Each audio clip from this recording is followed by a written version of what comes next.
The boys are back. Welcome into the weekend warm-up edition of Main Street Sports Today, presented by the Tennessee Orthopedic Alliance of Columbia. I'm Maurice Patton here in the Main Street Murray Studios in Columbia. That is Wade Neely at his home. We will be here with you for the next couple of hours talking local, regional, and national sports topics right up to the minute.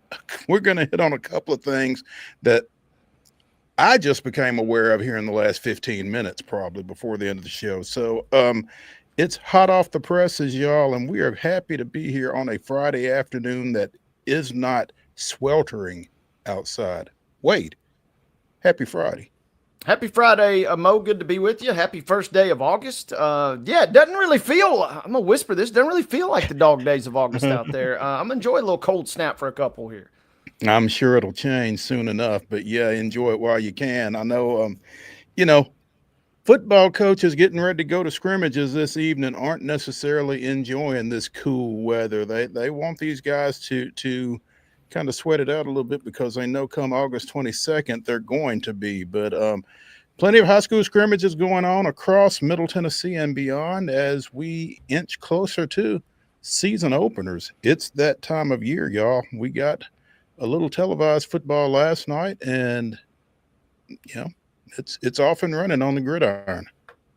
Yeah, this is the last. Last week was the last week that we will not have football in our lives till February. So buckle up and strap in. It's going to be fun. Got treated, a little bit better than average Hall of Fame game. No disrespect to the Hall of Fame, but that game usually is a bit of a dud. Last night was kind of fun to watch. Got some new wrinkles. Got to see a few little twists and turns for the upcoming season. So, good little showcase and just kind of cleansing the palate or kind of really whetting the appetite just a little bit to get us cranked up for the good stuff. Absolutely. And the good stuff is coming across all levels. Obviously excited about that. Excited about today's show.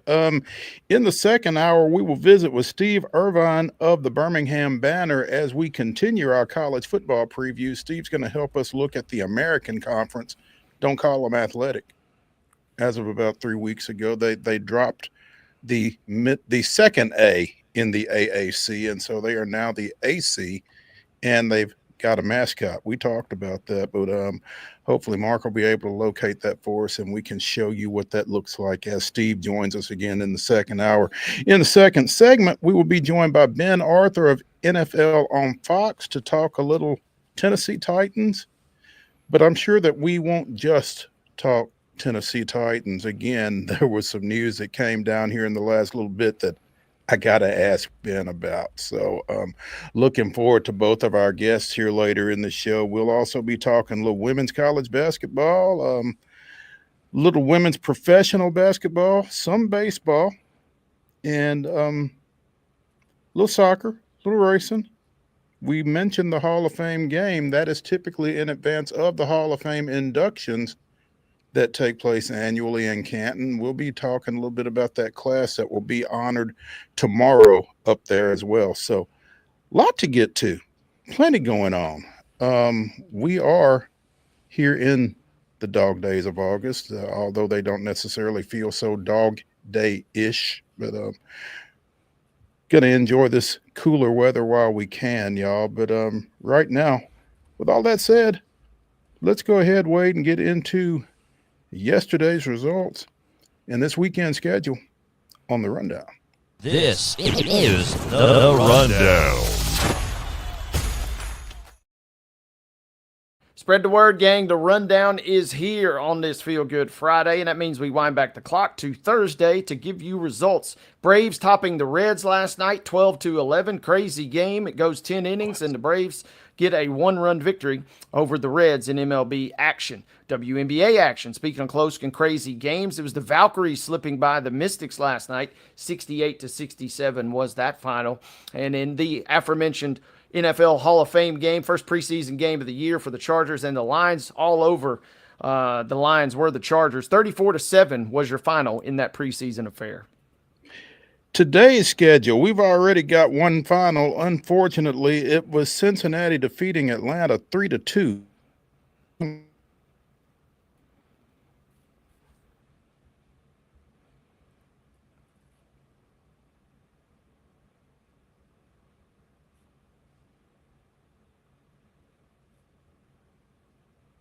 Somebody froze, Mark?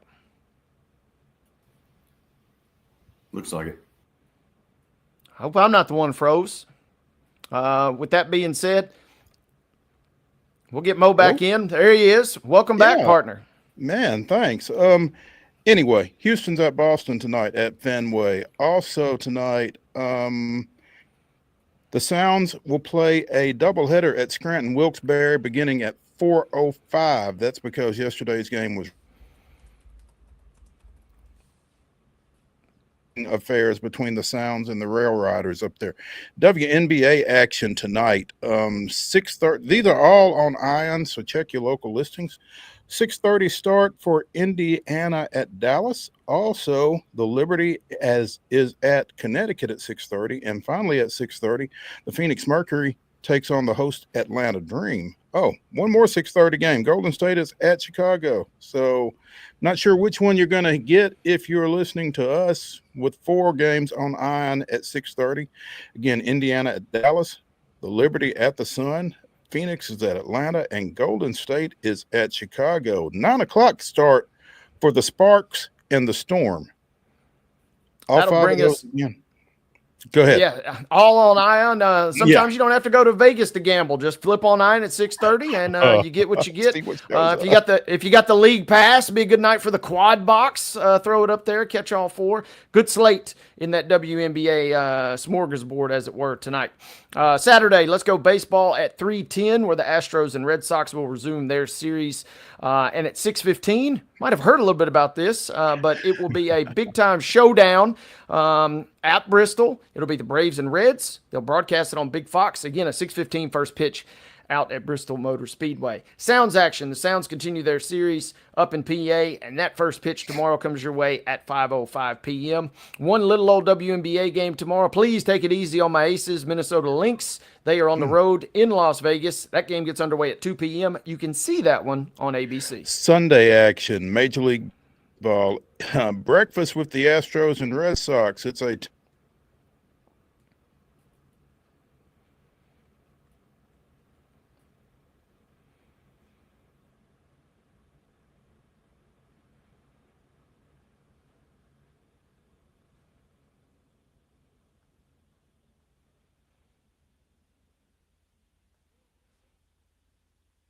Lost Mo again, so I'm going to close this out here. As he mentioned, 10:35 tomorrow on Roku. It'll be the Astros at the Red Sox. Nashville will cap its series at Scranton at 12:05. A slew of WNBA games on Sunday, beginning at noon as the Liberty travel to Connecticut to meet the Sun.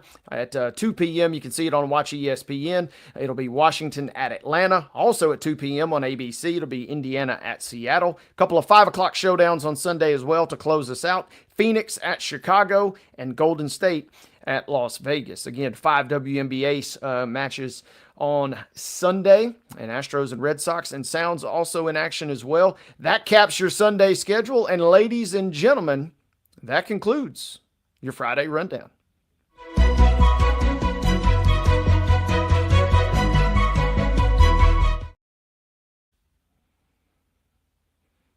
Working on getting Mo back in the saddle here, but I'll do our best to ease into a top story today. There he is. He's back. I see him. I'm back, man. Iffy whiffy, man. You got to look out for it. Top story brought to you by the fine folks over at Piggly Wiggly in Neely's Mill in Columbia. Be sure and check out their delicious daily lunch options available from 11 a.m. until 6 p.m. Also, their hand-cut meats and everything is cost plus 10% at the cash register. Piggly Wiggly, Neely's Mill, Columbia, bringing you our top story. And again, as I mentioned, hot off the presses, Belmont, Tennessee, women's basketball, home and home. Belmont will go to Thompson Bowling Arena on November 13th to take on Kim Caldwell's second bunch. In 2026, the date has not been announced yet, but the Lady Vols will return the favor coming to the Kirby Event Center for a matchup. So UT women coming to Nashville taking on Belmont in a obviously non-conference matchup during the 2026-27 season. That date will be announced at some point next season, according to the release from Belmont's campus. This would be this game that they will play in November in Knoxville will be the first meeting between the two programs since 2022 when they played in an NCAA tournament matchup, and Belmont had them on the ropes before falling late in that one. But fun game, and that was in the second round actually of the NCAA tournament. So if they can get as close this time as they did last time, UT might think twice about rescheduling this thing, but it should be a fun game. Obviously, anytime you can get two in-state programs of the caliber and history of Belmont and UT together, it's probably something that should have been happening all along. But this is a great get for Belmont, I would think. Absolutely. Although you said it, you give them too much of a game this year, and all of a sudden you're going to be talking about a buyout for that 2026 game. We don't really want to come to Nashville now that we think about it. Yeah. But yeah, props for everybody kind of getting it done, at least as we sit here right now. And, until this story came out, I was unaware that, little old Belmont, they are 6-5 all time versus the Lady Vols. And they actually got a 4-0 record in trips to the Music City. So kind of the onus. Really, Belmont's kind of got nothing to lose this year, but next year, presumably Caldwell's got the team rolling even a little more so than last year and this upcoming season. But should be a fun little matchup, and like you said, a game that kind of needs to be played every year.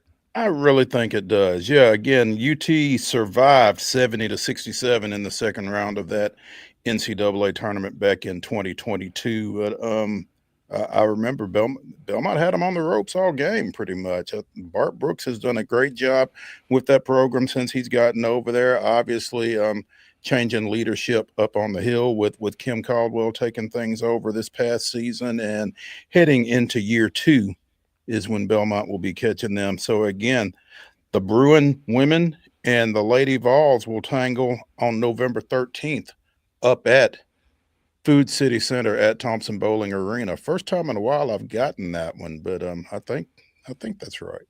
FCC at TBA. Yeah. Should be a fun matchup there. I think Middle also plays UT again this year. So a lot of local flavor for the Lady Vol schedule. And kudos to them. Yeah, kudos to them. And it feels like for a new coach, kind of maybe you want to establish, you're obviously recruiting at a national level if you're Tennessee, but it never hurts to kind of just, sprinkle your brand a little further. Just send a little friendly reminder, we're not just in East Tennessee, we're all across this state. So I kind of like that from a marketing and a PR standpoint. Not that they really need to do it, but I like that. And also a little extra juice. Tennessee transfer Ace Strickland is on the team. Played a lot of games for the Lady Vols over the last couple of seasons. So there's not really going to be, for a non-conference women's basketball game kind of early in the season, there's not going to be really any shortage of storylines and kind of drama here. It should be fun. Yeah. Belmont coming off of a storied season this past year, advancing to the finals of the women's basketball invitation tournament, the WBIT. So looking to follow that up and, be quite the feather in their cap if they were able to go east and pick up a victory over the perennial Southeastern Conference championship contending Lady Vols. So nice game for both these teams, I think, more so for Belmont. And obviously the road game is one thing, but getting them to come here next year is really the cherry on top, I think, for Belmont. You would think so. And you would imagine, that's presumably how it plays out, right?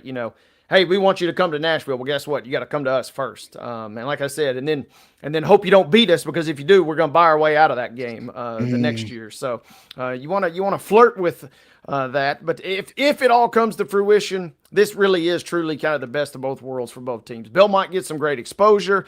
They get to sell a ton of tickets if the game, lands a certain day and you kind of get everything lined up just the way you want. Hopefully you get a good game as well, and Tennessee gets a win out of it, recruiting and PR wise. And it won't be a easy victory, and it's not as if this is that could help Tennessee just as much as it could hurt it, right? We're thinking, Belmont springs the upset and Tennessee's kind of maybe embarrassed. But if they win, that will be a sneaky little resume booster in theory for them in terms of RPI and the like. Absolutely. I mean, again, Belmont has become one of the top mid-major players in women's basketball. And I mean, it's not a bad loss, I don't think. Sort of like when Middle beat UT a couple of years ago down at Huntsville now. It wouldn't be the worst thing. It'd be more from a reputational standpoint, maybe, because nobody would necessarily expect it. But right.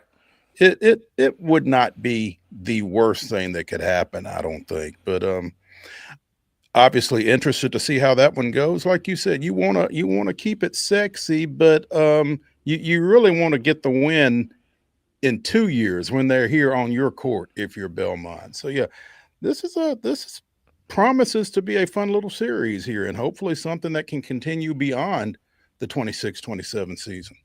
Absolutely. And two things on that. Number one, Belmont's schedule, they only have two events, we'll call it, listed on their schedule currently for this season. One, the Tennessee game. The other, props to them, they're going to the Bahamas. Looks like the week of Thanksgiving. So Belmont kind of cooking with some gas here. I like what they have done. You mentioned that MTSU game. They're going to play Belmont, Tennessee, that is on Thursday the 13th, and then turn around 1 week later and travel to Murfreesboro. But you got to be careful. I mentioned that scenario earlier. That's what we ran into at Martin Methodist. It's all well and good. You go up and you beat MTSU at their place, and then that contract gets ripped up and you don't get that money ever again. Coach Combs and Coach Kermit Davis, they're still good friends, but maybe not some Christmas cards exchanged that season. Nah. So this should be a good win-win. I'm looking at Tennessee's schedule. They got to go to UCLA for a game in late November. They're playing Stanford as part of the ACC SEC Women's Challenge. They got Louisville on the docket. They have an impressive schedule after, obviously, a great little first season for Coach Caldwell. And got to go to UConn in February. Let's not forget that as well. Yeah, and UConn, they'll be primed and ready for that one after what happened this past season when they met. So, yeah, interesting year two for Coach Caldwell and the Lady Vols. We'll be keeping an eye on all of that. Let's take a break here on the weekend warm-up edition of Main Street Sports Today, presented by the Tennessee Orthopedic Alliance of Columbia. When we come back, we'll be joined by Ben Arthur of NFL on Fox, talking a little football. Stick around.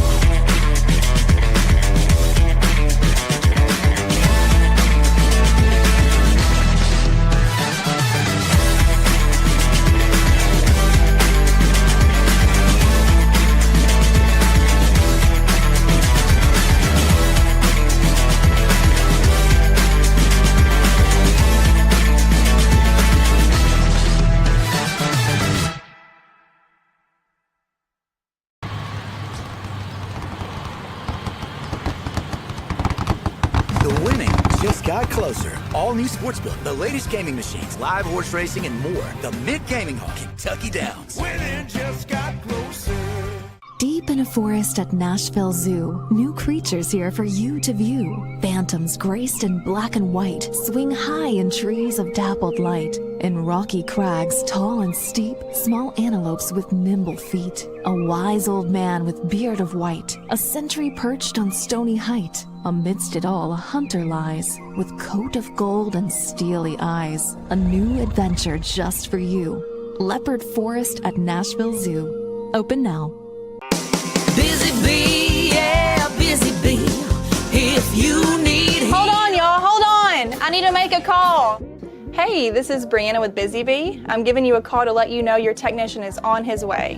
333. Busy bee. Guys, not yet. Not yet. Busy bee, oh, Now busy ready, bee. guys. Call 775-7833. Custom Stone Handlers supplies over 600 distributors and suppliers with quality stone products. Along with Riverstone, we produce and distribute over 100 building, landscape, and other bulk products. Our goal is to provide quality products, service, and partnerships to ensure our customers' success. We firmly believe the measure of any person or company is how you treat other people and customers. Give them a call at 931-490-4990 or visit CustomStoneHandlers.com.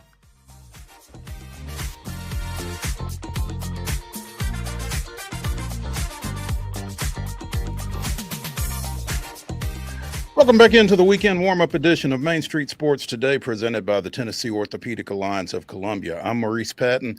That's Wade Neely. Joining us now from the NFL on Fox, it's Ben Arthur. He covers the AFC South, which includes the Tennessee Titans. Ben, good afternoon. Good afternoon, guys. How you doing?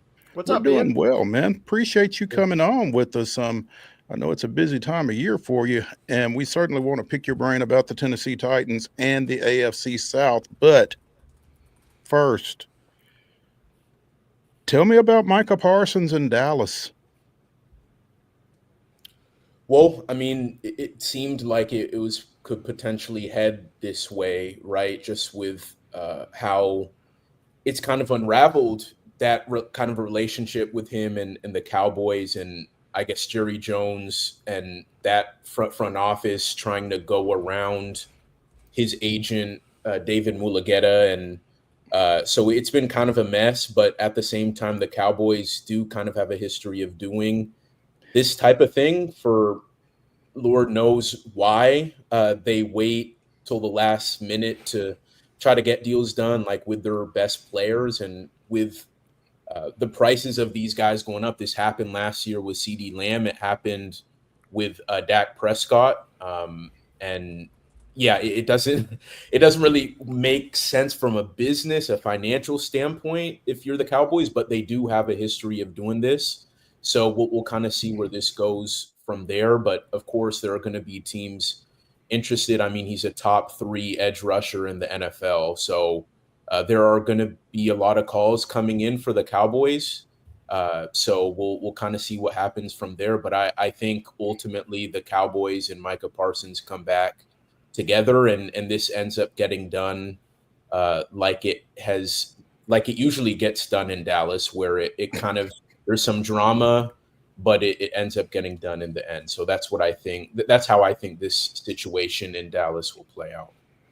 You know, to kind of fill in the gaps, Micah Parsons has requested a trade after contract negotiations have apparently gone off the deep end, as Ben outlined there. And when you say drama, I mean, I guess it's just a Jerry Jones production there, basically comes with the territory. It does.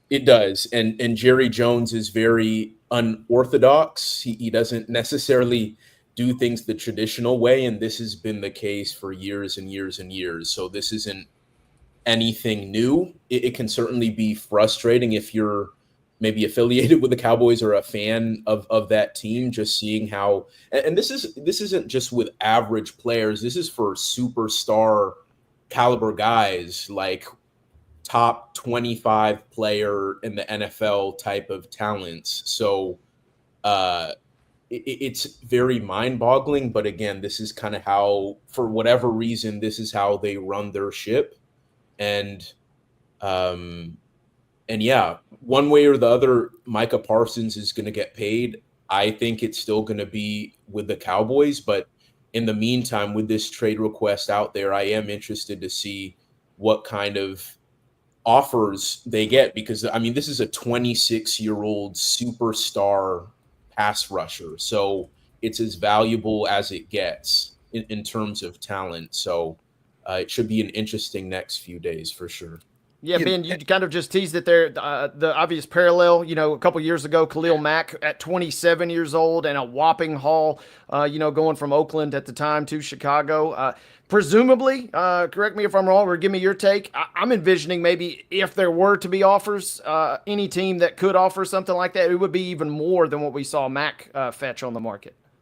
Yeah, you'd have to remind me what Khalil Mack fetched, but it would certainly be comparable. And I believe that Micah Parsons right now is a little bit younger than Khalil Mack at the time of that deal. Correct me if I'm wrong. Yeah, about a year and a half younger, it seems. Okay. Yeah. So, yeah, whatever Khalil Mack, whatever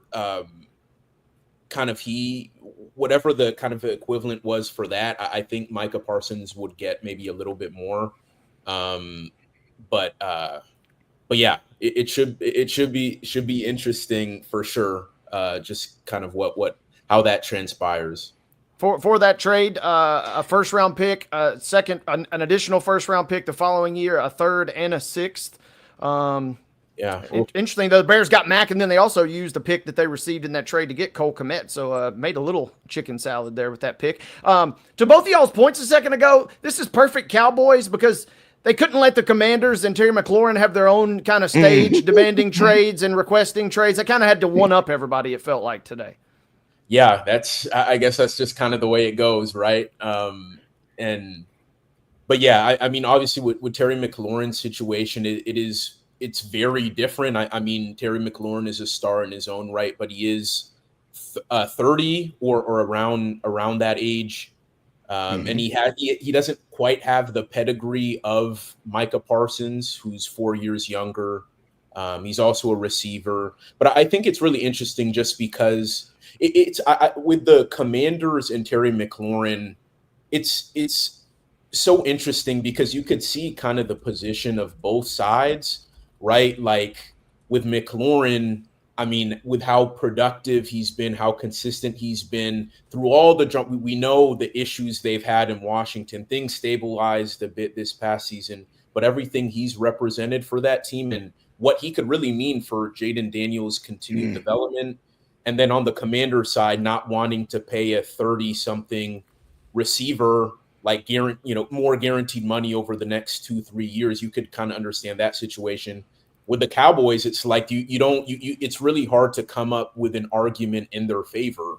I mean, it's just a superstar pass rusher who's 26, who's done literally everything you want him to do, who's had, I think, at least 12 sacks every year of his career to this point. You can't come up with the Cowboys are doing the right thing in this situation. But with the Commanders and Terry McLaurin, you could kind of see both sides. Like that's a more reasonable stalemate in my mind. There's no reason for us to have reached this point with Dallas and Micah Parsons. Parsons does have 12 plus sacks in each of his 4 seasons, one of 2 guys to do that in his first 4 years. The other one, Reggie White. 52 and a half sacks over his first 4 years total. 5th most through the first 4 years of a guy's career. So, I mean, Micah Parsons is as good as it gets, historically good, clearly. And as friend of the show, Nubias Wilborn tweeted out, there's a better chance of me making the NFL than of the Cowboys trading him. But that said, it's gotten a lot more interesting than it should be. And I think that's something we can all agree on. It had no business getting here, but to everybody's point, this is Dallas's MO. It's business as usual. We've seen it. So yeah, shouldn't necessarily be surprised. Nah. Yeah. Ben Arthur of the NFL on Fox joining us here on Main Street Sports Today, presented by the Tennessee Orthopedic Alliance of Columbia. Let's bring it back a little closer to home, Ben. Get your thoughts on where the Titans sit as they wrap up, their first weekend pads. Yeah, I think the practices this year, I don't know if I know. So Brian Callahan hasn't said that urgency or anything like that has been an issue per se, but I feel like at times the intensity isn't just what I've maybe seen in years past, which is interesting. But I will say I do like how they've approached Cam Ward's development. I think making it rough for him early is important because we know inevitably these defensive coordinators are going to be licking their chops, figuring out how they can overwhelm the rookie passer and and force him into mistakes and make him look bad and hurt his confidence. And the fact that the Titans defense, Denard Wilson, his unit, what they've been able to do at times in practice, whether it's, situational work, red zone, third down, dialing up these blitzes and pressures and everything, I think it will serve Cam Ward a lot moving forward. There's been, I think, a lot of people, well, when I say that, I mean like on social media, Titans fans being concerned when there are reports coming out that Cam has maybe struggled a bit for a couple days. And so I think that, well, first of all, that's way too premature to say like, oh my gosh, like what's going on. But I think it just goes back to the fact that they are really challenging him and, seeing what he can take, seeing what he's made of, right? This is a guy who's supposed to be your franchise quarterback, number 1 overall pick. And to see kind of how he's handled that. And from everything Brian Callahan has said and the other players and whatnot, it seems like he's handled everything well, even through the mistakes. He's even keeled. He's stayed confident, and he's just kind of staying on top of everything. So I think that to me has been the top, maybe the top standout just in terms of how they've approached Cam Ward's development. And yeah, so I think for me, just from a national lens, that's been the number one thing, right? Like, how is Cam Ward the number 1 pick coming along? And so I would say that's what I've seen to this point. I was just at practice earlier today, and he did make some improvements from the last couple of days, which I said were a bit rough. And that's what you want to see, right? The ability to bounce back. And I think early on, we have seen that ability to bounce back, even if there have been struggles for periods at a time or plays at a time. Ben, while you're talking about Cam Ward, every time his name comes up, I think about he's this nice new shiny toy, and I just want to see him upright and as healthy as possible. I've been reading some chatter and kind of hearing some rumblings out of camp, though. Talk to us about the offensive line, because I'm hearing, I'm going to whisper this, but maybe a little better, or at least showing some signs of improvement compared to what we've seen the last couple seasons. The offensive line on paper is definitely way better than it's been in years past. And I would say, yeah, to this point, I mean, we've had 3 padded practices. They've looked solid. I mean, there have been times, of course, where maybe it hasn't looked as good, but I think overall that there has been a market improvement from this point last year, or even this point, maybe even 2 years ago. I will say though, like with this Titans defense, particularly on the edge, I'm not sold on this edge rusher group yet. So it could be a case of the Titans edge rushers just aren't very good. Yeah. Right. I mean, you can only go up against who you can go up against, I guess. Exactly. I mean, Arden has been around for a while, but he's more of I guess at best, you'd want him to be like your number 3, but he's really a starter for the way this team is constructed. And Femi Aladejo, their 2nd round pick, he's still learning the edge rusher position, although that you can certainly see the talent and the potential, the promise there. And the Titans have been very complimentary about how he's come along, but he's still learning the position. And I think that's been evident just in some of like the one-on-one reps and stuff like that. So I say all that to say, yes, the Titans O-line to this point, you do see that it's better, but at the same time, I really don't know about this defensive line yet. I mean, we know what they have in Jeffrey Simmons and Devondre Sweat inside. I mean, that's as good as it can get in terms of interior D linemen, but on the edge, I still kind of have my concerns. So I wouldn't really read too much for fans listening. I maybe wouldn't read too much into what you're seeing or hearing in terms of that, just because we haven't played games yet. Ben, obviously, when you went 3-14, you had the number 1 pick. You used it on a quarterback. He's going to be your starter. A lot around Cam Ward. What has been your biggest takeaway from camp to this point that does not involve Cam Ward? That does not involve Cam Ward. I would say Kevin Winston Jr. I think their third round pick out of Penn State, safety. I think they might have something there, and I hesitate to like say anything too crazy, right? Because we're only 3 padded practices in. They haven't even played a preseason game, let alone gotten to the fall. But first of all, he looks like you first see him, and he certainly looks the part. He's a big, long, tall, athletic safety. But then you actually watch him play, and his instincts, and he can be a heat-seeking missile when he seeks out a ball carrier to deliver hits. I mean, they can't really. There's only so much you can do in these practice settings, but you can just see the potential there. They really might have something with him. Like, I'm super excited, like fascinated, intrigued to watch him play once the preseason starts, because I think he can be really good. He is certainly flashed.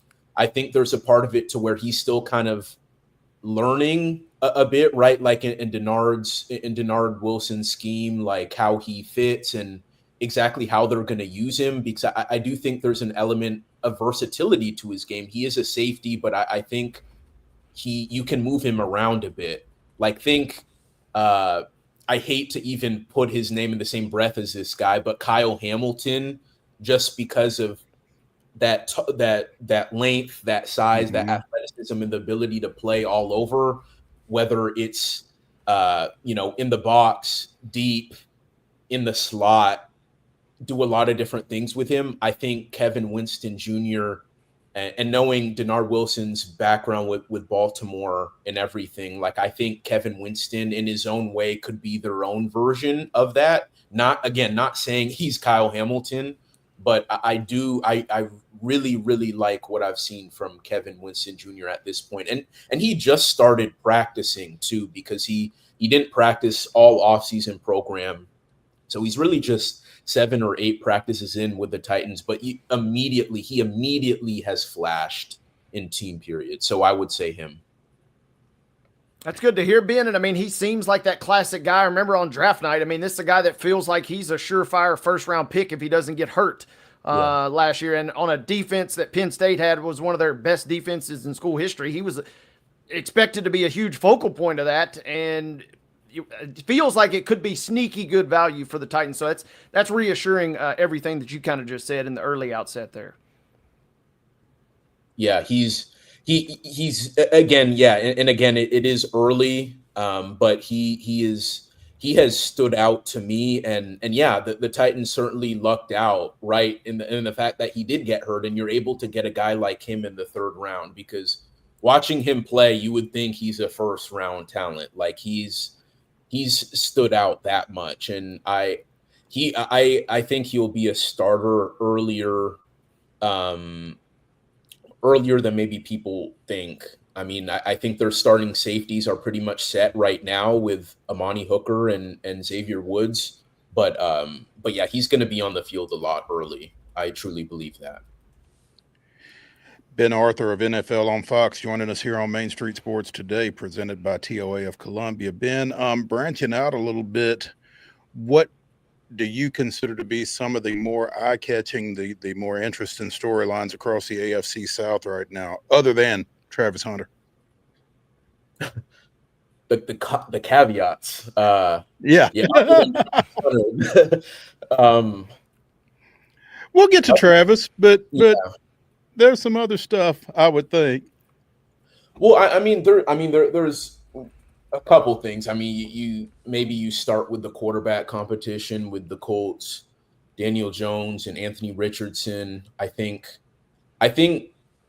this is obviously a big year for Anthony Richardson, but everything you hear coming out at Indianapolis in terms of how he's approached entering year 3 is really positive. Like, changing up the diet, he's lost some weight. His preparedness came into question last year, and we all know the tap out thing that occurred in 2024. He really seems to have kind of embraced maybe his shortcomings, so to speak, and obviously bringing in a guy like Daniel Jones will bring that to a head a little bit more, knowing you have legitimate competition for that starting quarterback role. But I think he's really embraced that. And I think it's the best situation for not only Anthony Richardson, but also for the Colts, that he can be the guy that they want him to be. I think that's the best case scenario for them. And the early returns out of Indianapolis is that he's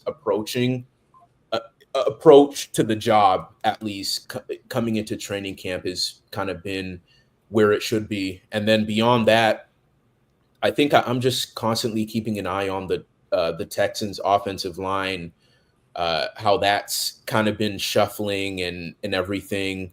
I mean, it obviously came under a lot of scrutiny for good reason last year with the way CJ Stroud was beat up last year. He was sacked 8 times in that divisional round game against the Chiefs, as everyone will remember. And so really maybe trying to solidify that up front and all the shuffling that they've had to this point. So I think that's going to be something to continue to watch as they all try to adjust to a new offense. We have to remember that they did fire Bobby Slovic, and they do have a new offensive coordinator, and getting used to not only that, but also just kind of the different protection that they're going to have for CJ Stroud and everything. I think that's going to be something that we'll continue to watch heading into the early weeks of the season, because that's really going to be when we see what that whole thing is going to be about in Houston. So, all right, let's go to Jacksonville, Ben. Bigger story, bouncing back for Trevor Lawrence, or how they wind up deploying Travis Hunter, offense, defense? The latter.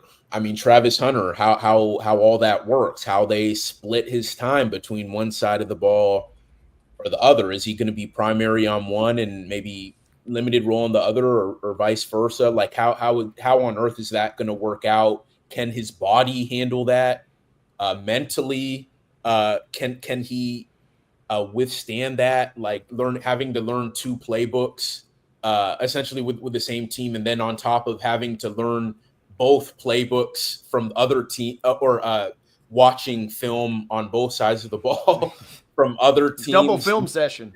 Yeah. Can you imagine that? I mean, that's insane. I mean, I know he did it in college at a high level, but the NFL is a different beast. And so that to me is clearly a bigger storyline. I mean, if you're Jacksonville, if you're the Jags, you clearly want to see Trevor Lawrence have more consistency, and him maybe stabilize his play a bit more. There's been a lot of ups and downs. There were some injury issues last season. So you do want to see that, and how that growth with Brian Thomas Jr., that's going to be really paramount for them as well as Travis Hunter too, right? Because he might be his number 2 receiver.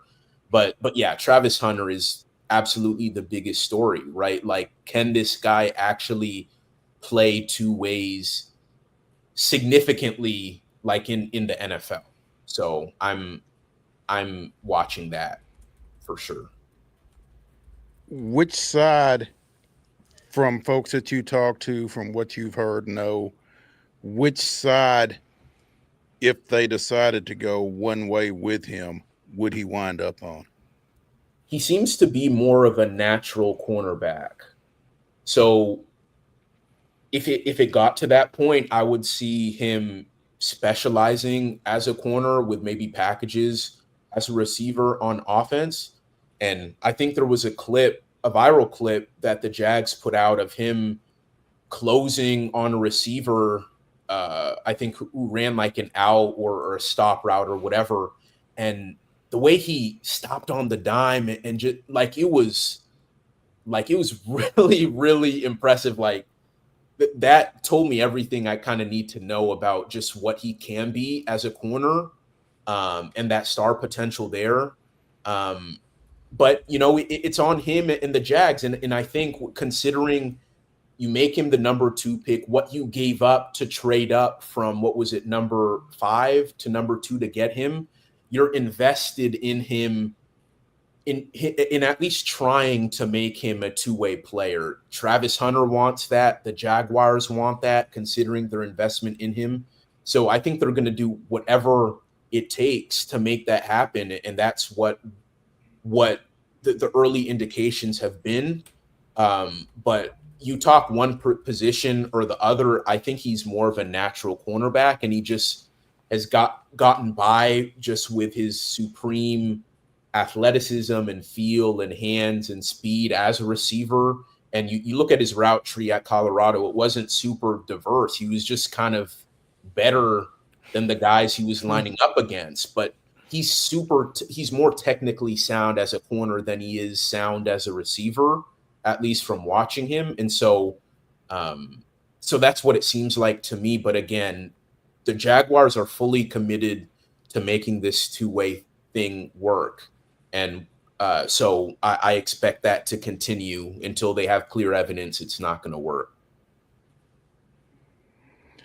Ben Arthur of NFL on Fox joining us here on Main Street Sports Today, presented by the Tennessee Orthopedic Alliance of Columbia. Ben, as always, we appreciate you spending some time with us, man, and look forward to catching up with you again here soon. Sounds good. Thank you guys for having me. Appreciate it. Thank you. Appreciate it. Let's take a break here as we continue the weekend warm-up edition of Main Street Sports Today. When we come back, we'll talk a little baseball. Stick around.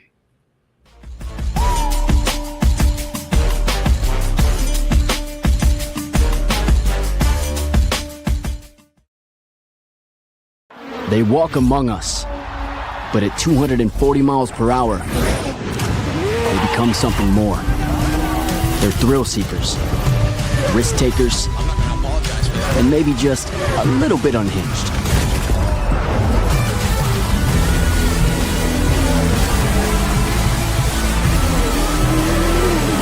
Buckle up. This new era of speed, this racing revolution, it's just getting started. Hi, I'm Stephanie Miller. Main Street Media is partnering with Borchetta Bourbon Music City Grand Prix at the Nashville Superspeedway to send a family of 4 to the race August 31st. To register, please visit any Main Street Media website and look for the Register Here banner. You'll also receive some fantastic Borchetta Bourbon Music City merchandise. We look forward to seeing you at the race.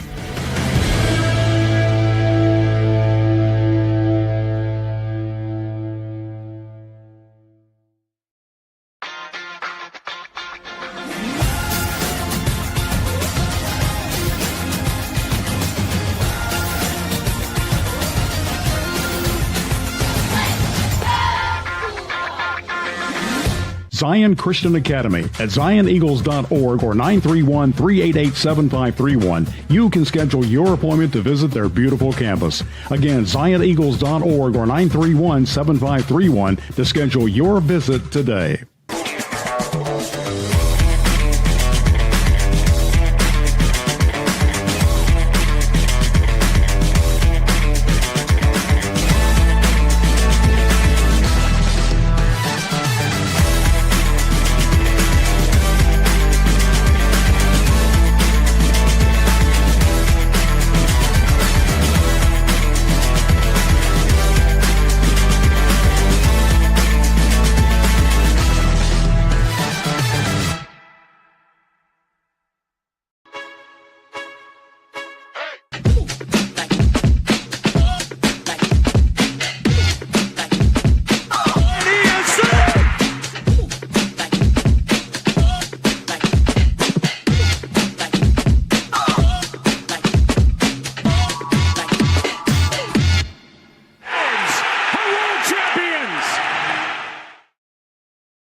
August 1st, 1954, the Milwaukee Braves survived a bit of a beanball war for a 14-6 win over the host Brooklyn Dodgers. Joe Adcock took a Clem Levine pitch to the head, a situation that could have been worse had he not been wearing protective headgear. The visitors countered as Gene Conley came high and tight to Jackie Robinson, which resulted in Robinson and Eddie Matthews squaring off. Milwaukee got the last laugh as Conley went the distance and Matthews homered along with teammates Bill Bruton and Del Crandall in the victory. That was this day in Braves history. Braves won one in interesting fashion last night, as we mentioned during the rundown. 12-11 in 10 innings at Cincinnati was the final there. Atlanta improving to 46-62 with the win. Cincinnati dropping to 57-53 with the loss. It was 3-3 going into the eighth. Atlanta scores 8 runs in the top of the eighth. Cincinnati scores 8 runs in the bottom of the eighth. And we go to extras, and it's a Marcell Ozuna sacrifice fly that scores Matt Olson for the 1-run lead, and Raziel Iglesias retires the Reds in order in the bottom of the 10th, picking up his 13th save of the season in dramatic fashion. Atlanta wins 12-11 last night and promptly loses today 3-2. Shutout into the ninth, scored a couple of runs late to try to get it close. They had runners on. The go-ahead run was on, actually. And just, once again, couldn't get it done offensively. So, tough day for Bryce Elder, who pitched well enough, actually, to probably win the ball game, but did not. And that's kind of been the story of things for Atlanta all season. Been tough. And you mentioned that crazy inning last night. Saw a social post, Bleacher Report betting posted one of the worst beat you will ever see. A gentleman bet $300 on the Braves to win the 8th inning, an outright win in the 8th inning. They get up a run or two. You're thinking, all right, I'm pretty good. All they got to do is win the inning, right? Just win by 1 run. Get up 8 runs. You're basically spending his $300 ticket would have paid out $572.73. He's clicking his heels. He's headed to the Hard Rock Casino Tampa cage and cashing his winnings. But no, one of the worst beats of all time in sports betting history. Man, an 8-run inning and you don't win it. Yeah, that's I don't know. And it's not a push either, because he had Braves minus a half a run, so they had to win. They had to score more runs in the inning than the Reds did, and he was sitting pretty until he wasn't. I don't know who felt worse about that inning, that guy or Snitker. And I don't know that we'll ever. At least one of them got paid, I guess. Yeah, I guess one of them did get paid. Yeah. We've got the Speedway Classic tomorrow. We've talked about it for weeks, but it's finally here. Again, 6:15 tomorrow here locally. It'll be shown on Fox. And as David and I mentioned on yesterday's show, you got a couple of local boys getting the start. Spencer Strider, who played his high school ball in Knoxville. Chase Burns for the Reds, who played in Sumner County. Should be a lot of fun. They should be able to get all of their people in. So now where they'll be sitting is anybody's guess. But yeah, where are you going to get in where you fit in? I'm checking them now. Tickets, cheapest get-in price. This will put you in the Jeff Gordon Terrace B section. Is about $72. A little bit more if you want to be in the Dale Earnhardt Terrace E section, about $86. And as I mentioned a week or two ago, if you want to actually see real baseball outside of binoculars or a jumbotron, the closest kind of infield or dugout seats, they're still holding steady at around $1,200. So, the layout looks amazing. It'll be really fun to kind of just see the spectacle, whether you mean in person or on television. And it's kind of what this game has been unfortunately reduced to. It could have been really, really cool. But also in some ways, it would have been kind of odd if this would have been a really, really high stakes game, playing in such a unique environment where one team, one win or one loss could really make a postseason difference. But instead, it kind of is befitting of Bristol, kind of just a real big spectacle that everybody will tune in for in some capacity. Yeah, I think they'll get a lot of eyes on it, obviously, but it's, the game itself isn't very compelling thanks to the season that at least one team has had to this point. But yeah, you'll certainly check in on it just for the spectacle of it. And yeah, and we mentioned that, right? I mean, you're not buying a ticket to this to really watch a good old you're not bringing your scorecard and really just dialing in and watching a good old baseball game. You just want to be part of it. Over 85,000 sold earlier in the week, MLB had announced. So this will be kind of, one of those kind of like the battle at Bristol, as we've talked a number of times Mhm. with Tennessee and Virginia Tech. I mean, this will be kind of a spectacle and a kind of a marketing tool going forward for Bristol. Yet another kind of barrier that they're going to shatter there. Yeah, and I'm told that if you want to get in for one of those get-in prices that Wade mentioned there, I hope you are a local, because you're probably going to wind up staying in Knoxville or somewhere along those lines. That's about as Unless you close brought as you're your going to be RV. able to get. Unless you brought your RV or your Got sleeping some, bag.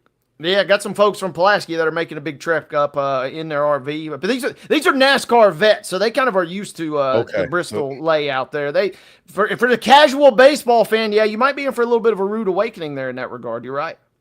Yeah, no doubt. Houston opens a series, as we mentioned, in Boston this weekend. They play at 6:10 tonight. It's Hunter Brown going for the visiting Astros. He's 9-5 with a 2.54 earned run average.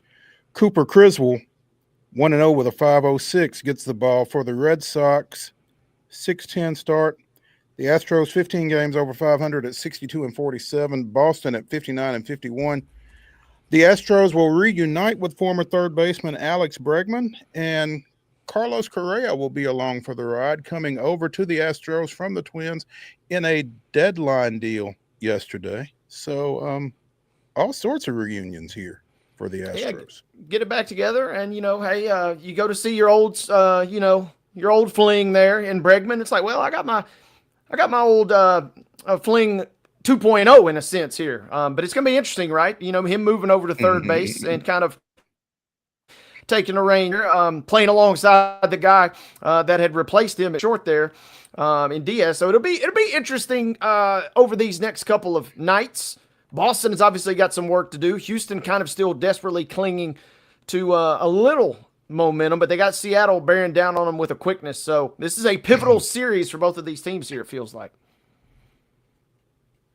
How do you feel like Correa settles in at third? I couldn't tell you from a vibe standpoint, I think it's going to be great. And it feels like Minnesota obviously is punting beyond punting. But, he certainly, we're not talking about the guy that finished fifth in MVP voting 4 or 5 seasons ago. I mean, he's probably not to that level. He'll probably be competent at third base. And the main thing is the Astros just need some bodies. Like I said, for the last 2 weeks, they basically have been a walking AAA ball club. So any kind of sign of pop, any sign of life, and just overall morale boost. Maybe bring in, just one last little bit of nostalgia there. Him and Altuve and some of the old guard there, maybe get together and make one last push. You mentioned Seattle bearing down. The Mariners, with those trade moves that they've made, bringing in both corner guys from Arizona, picking up a 6-0 win over Texas yesterday. Seattle 58-52, the Rangers 57-53. So all of a sudden, things are getting a little tight, a little interesting at the top of the AL West. Absolutely, and I watched a or decent staying chunk of that way.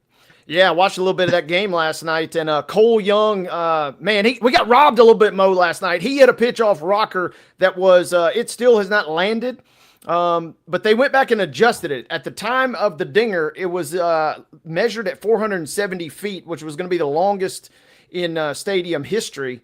But they kind of went back after the fact, and I still don't know that they've really given an official adjustment. But Cole Young with a bop for the ages, and that's not a guy that Seattle was, thinking about providing some pop last night. They got one from Raleigh as well. Suarez had an elite double down the left field line. I mean, they're going to be dangerous, and not just in terms of chasing Houston. Absolutely.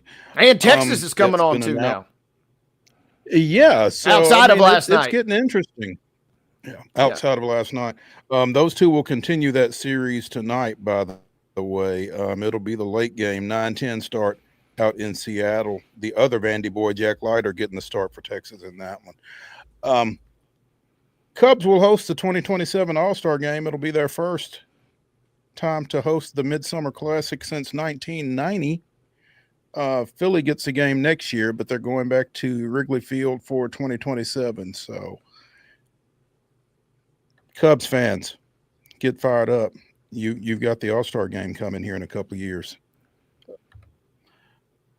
Final note, before we get out of hour number one, we mentioned during the rundown again, the Nashville Sounds will play a doubleheader today at Scranton Wilkes-Barre against the Rail Riders. They will play 2 7-inning games. The first game will start at 4:05. Second will be about 30 minutes after. So they have split the first 2 games of that series. So 2 today, 1 Saturday, 1 Sunday to get out of there. So that'll get you all caught up on your baseball here. Let's take a break as we close hour number one of the weekend warm-up edition of Main Street Sports Today, presented by the Tennessee Orthopedic Alliance of Columbia. When we come back, we'll get into the grab bag. Stick around.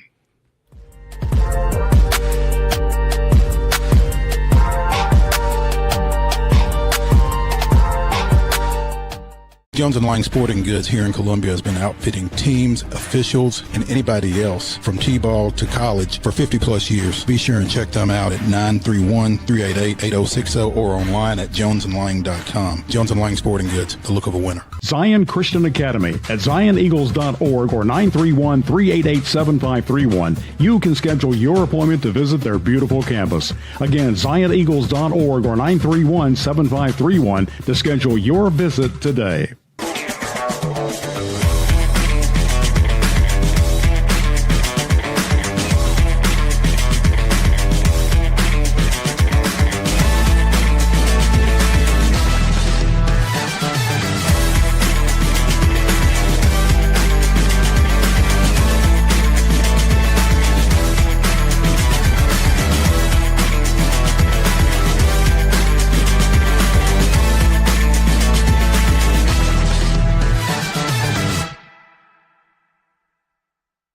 Custom Stone Handlers supplies over 600 distributors and suppliers with quality stone products. Along with Riverstone, we produce and distribute over 100 building, landscape, and other bulk products. Our goal is to provide quality products, service, and partnerships to ensure our customers' success. We firmly believe the measure of any person or company is how you treat other people and customers. Give them a call at 931-490-4990 or visit CustomStoneHandlers.com. Piggly Wiggly, located in Neely's Mill Shopping Center, is Columbia's locally owned and operated Cost Plus 10 grocery store dedicated to serving the community with low prices and smiling faces. Piggly Wiggly offers fresh, hand-cut meats daily as well as daily hot plate lunches from their deli counter. You're certain to see smiling faces and a helping hand when you're here at Piggly Wiggly. Come by and check out our fresh produce, high-quality meats, and more. Down home, down the street, we'll see you at the Pig.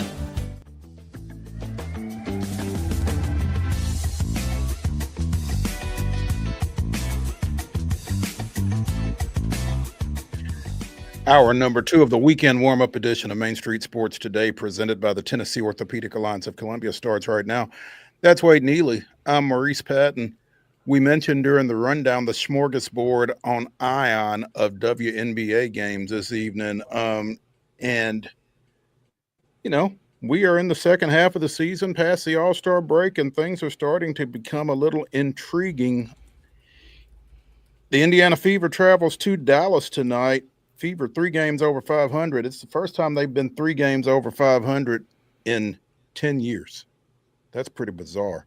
2015 was the last time they were 3 games over 500 at any point in the regular season. They got there with a 107-101 win Wednesday over Phoenix, which was their 3rd straight. Despite the continued absence of Caitlin Clark, they are 7-7 without Caitlin Clark. As she continues to deal with that groin situation there. But, you know, as Willie G. Ramirez told us a couple of weeks ago, don't sleep on the wings. They're starting to kind of get their footing, it feels like, behind the rookie Paige Beckers.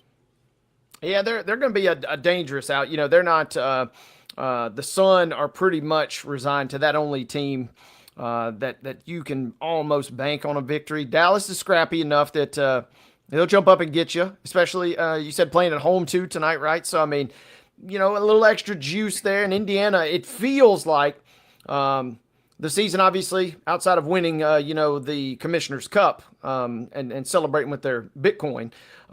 It feels like the season has kind of been, a little bit of a disappointment. They certainly had higher expectations at this point in the regular season. But it also feels like, hey, if you can just kind of weather a storm, settle into a 4th or 5th maybe spot in the pecking order heading into the postseason and have Clark healthy, then who knows what happens. It hadn't been the dream season maybe you had hoped initially, but you still got a decent shot at making it salvageable if you kind of navigate some waters, including this one tonight. Yeah, I mean, the Lynx and the Liberty have kind of established themselves at the top of the league. But then, there's 7 teams within 3 games of each other, from the Mercury at 16-10 to the Mystics at 13-14. So, I mean, there's a lot yet to be decided, and the Fever is still right in the middle of all that again at 15-12. But this is an interesting matchup here again, and I don't know what Clark's status is for this one tonight, but again, 7-7 without her, so they've been holding their own despite her absence. So we'll see how that one goes. What else we got tonight? We have the Sparks playing their second game with Cameron Brink, who came back in their loss to Vegas on Tuesday, and after 14 months out following that torn ACL last summer. So Sparks are excited about trying to get things turned around. 11-15 coming into tonight. They go to Seattle, the Storm 16-11. Big Western Conference matchup there. Yeah, and it probably won't be. Willie had told us this a couple months ago. This is kind of, in some ways, whatever you get out of Brink is still basically, obviously, a rookie season.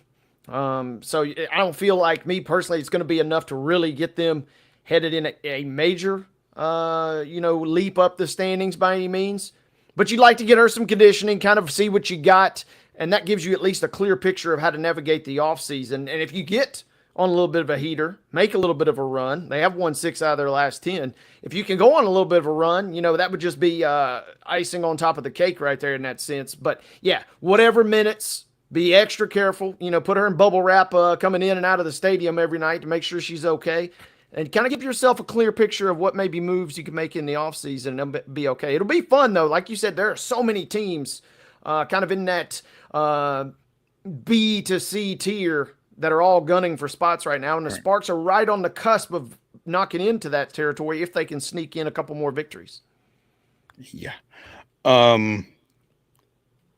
Liberty 17-9 going to the aforementioned virtually hapless Sun at 4-21, but it'll be the debut of veteran forward Emma Mieseman, the Belgian who has been out of the league for the past 3 years, I guess. Hasn't played in the WNBA since 2022. Decided to come back. She is a former WNBA Finals MVP, having been honored in 2019 when she was with the Mystics and they won the league championship. She has since focused on playing in her native Belgium.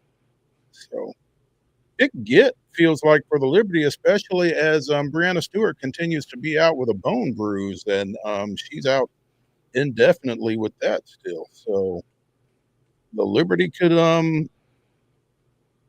use a little help, I guess. They've kind of been in a holding pattern, I guess, with Stewie out. And again, 17-9 coming off of that championship season last year. I don't think they are necessarily where they would like to be, but this could help.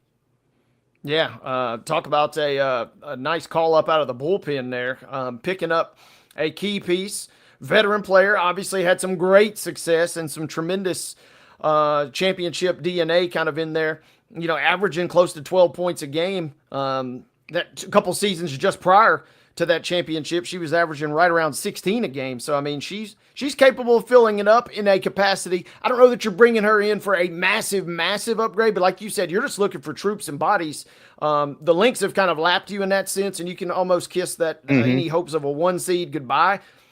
And Phoenix is doing them a favor by really kind of sleepwalking over these last 2 weeks. I don't know what's going on, but they've only won a handful of games in the last 2 weeks. But the Liberty have kind of just almost by default kind of stuck in that number 2 spot thanks to an early cushion. But that could go away, and they could be back in that mix of all those other teams you were talking about if they can't get some help. So this will be a nice addition. Cheryl Reeve always stirring things up. The Minnesota Lynx coach earlier this week, ahead of their win over the Liberty, says Meesseman made the wrong choice by signing with New York. Apparently, both Minnesota and Phoenix had also made a run at her before she settled on the Liberty. So you got to love Cheryl Reeve.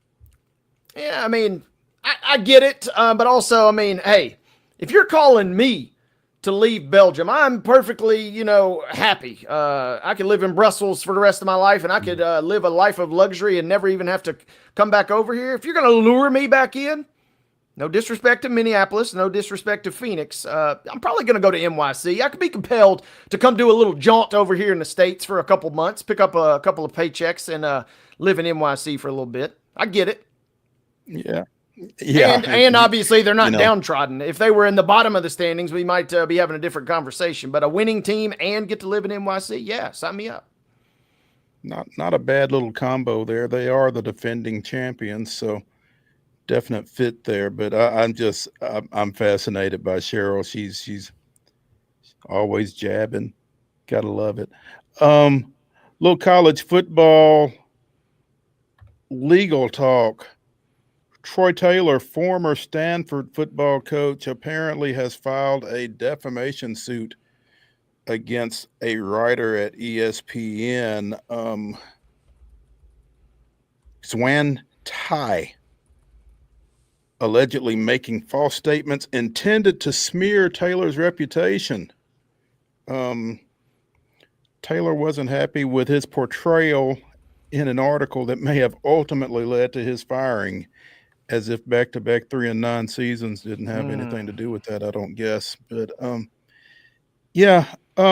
Taylor was investigated for bullying and belittling some of the Stanford female athletic department employees. And again, as we talked at the time, that and consecutive 3-9 seasons don't really help your situation a whole lot. So they were set to bring him back for the upcoming season before finally pulling the plug in March. But Taylor has apparently feels like he has identified a fall person in this. So stay tuned. It's going to be interesting. Yeah, I'm curious to see how that plays out. It seems initially like a little crying over spilt milk, but like you said, how much defamation can we do? Those other allegations are damning enough in their own right, but how much defamation are we talking about when you went 3-9 back-to-back seasons? It does not help at all. It's been mentioned, but apparently it is now official. Byron Leftwich will be joining the Colorado coaching staff under Deion Sanders. Leftwich, who played his college ball at Marshall, you remember the iconic him being picked up by a couple of his offensive teammates and carried down the field on a badly injured ankle in a late season game during his career with the Herd. Went on and played pro ball with the Bucks, the Falcons, Pittsburgh, and Jacksonville. Transitioned into coaching, worked under Bruce Arians, both in Tampa Bay and in Arizona previously. But yeah, he's joining the Buffaloes coaching staff and got some interesting pieces to work with Caden Salter transferring in there from Liberty and the highly touted freshman Julian Lewis. So should be a fun watch out in Boulder. Yeah, no shortage of personalities, no shortage of storylines, even with a lot of their marquee talent departing. There will always be some sort of compelling little angle to get you to tune in. And Leftwich, you mentioned, I mean, this was a guy that seemingly was on the fast track toward probably getting a big dog job in terms of the NFL. And somehow along the way, it didn't pan out that way. I'll be kind of curious, is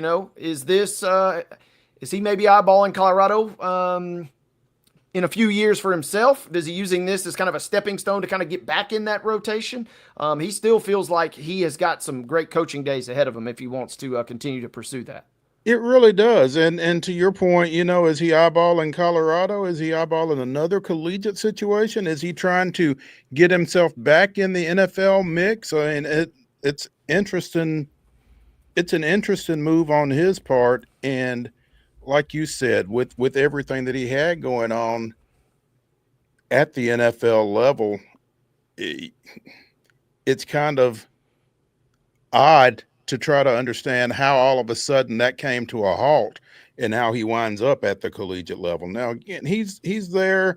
Marshall Falk is there. Warren Sapp is there. Pat Shermer is there. So, I mean, they've got a fantastic coaching staff that Dion has put together, and maybe he does go there and Colorado has some success and he's back in the mix for some other high-profile situations. Yeah, feels like it. For whatever reason, wins the Super Bowl as part of that staff with Brady and company, and then 2 years later, fired by the Bucs, and kind of haven't heard a ton. Felt like we've always kind of heard little whispers and rumors about him, but haven't really seen anything come to fruition. This is a nice piece and a nice pickup for Colorado. Like you said, got some inventory there in terms of your quarterback play to work with, and kind of a true fresh start. So it's not as if he's coming in and having to coach Shedeur Sanders, who's already obviously been established by a number of different coaching staffs, right? He gets to kind of come in and put his fingerprints all over the program immediately. This will be fun to watch.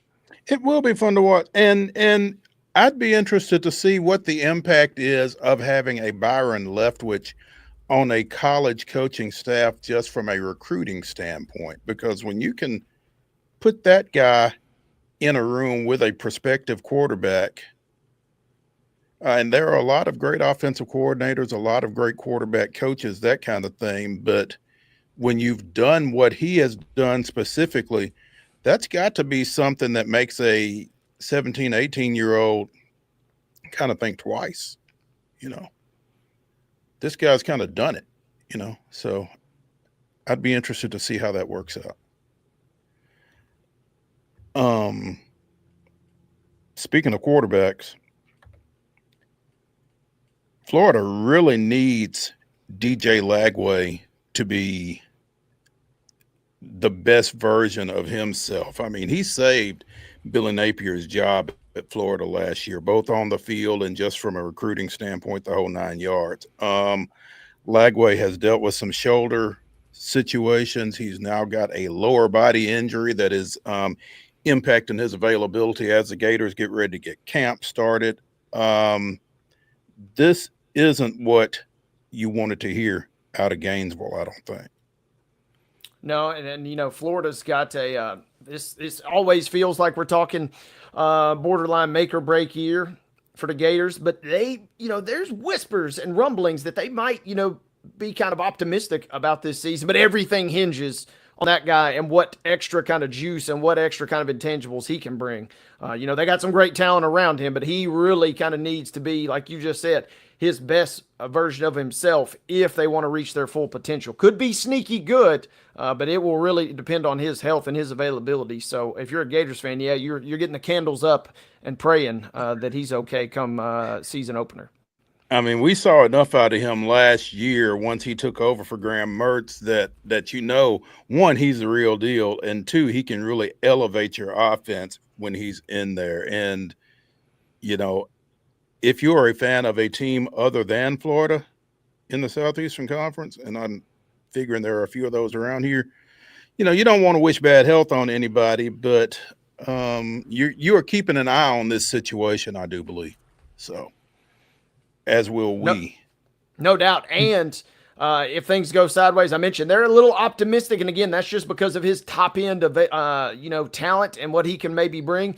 If not, it gets really dicey because everybody has a tough schedule in the SEC, but theirs is really tough. And you got some non-con games mixed in versus obviously well, depending on your definition of what Florida State is these days, I guess, and Miami, who probably will take a little bit of a step back. But their SEC slate is loaded compared to the rest of the league. So, yeah, like I said, put a candle up, put thoughts and prayers out there, put good juju out there if you're a Gators fan, because you need that guy healthy.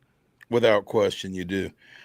Let's take a break here as we continue with the weekend warm-up edition of Main Street Sports Today, presented by the Tennessee Orthopedic Alliance of Columbia. When we come back, we'll be joined by Steve Irvine of the Birmingham Banner, talking a little American Conference football. Stick around.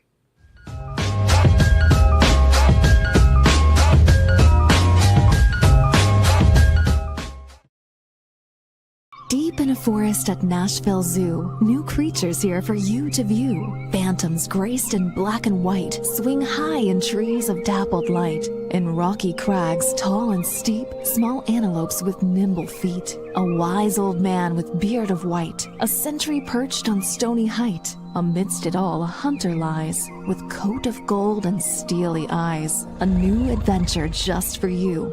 Leopard Forest at Nashville Zoo. Open now. They walk among us, but at 240 miles per hour, they become something more. They're thrill seekers, risk takers, and maybe just a little bit unhinged.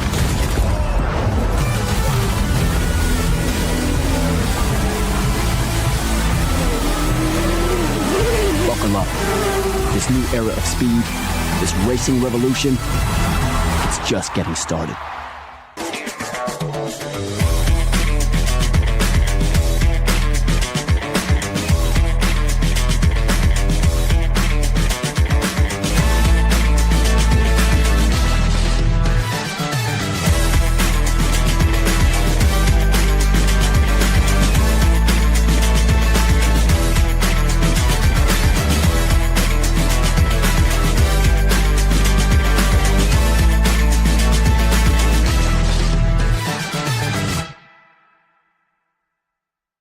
Jones & Lang Sporting Goods here in Columbia has been outfitting teams, officials, and anybody else from T-ball to college for 50-plus years. Be sure and check them out at 931-388-8060 or online at jonesandlang.com. Jones & Lang Sporting Goods, the look of a winner.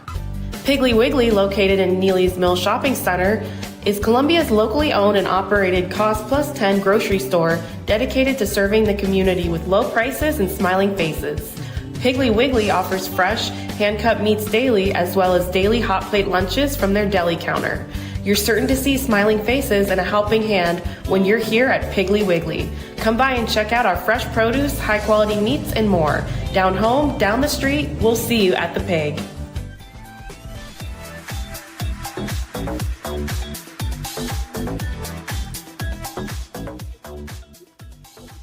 Main Street Sports Today, presented by the Tennessee Orthopedic Alliance of Columbia. That's Wade Neely. I'm Maurice Patton.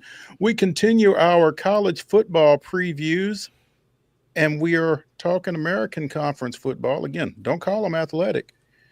With Steve Irvine of the Birmingham Banner. Steve, good afternoon. Good afternoon, guys. I appreciate you having me on. We appreciate you joining us. So what's your take on the new name?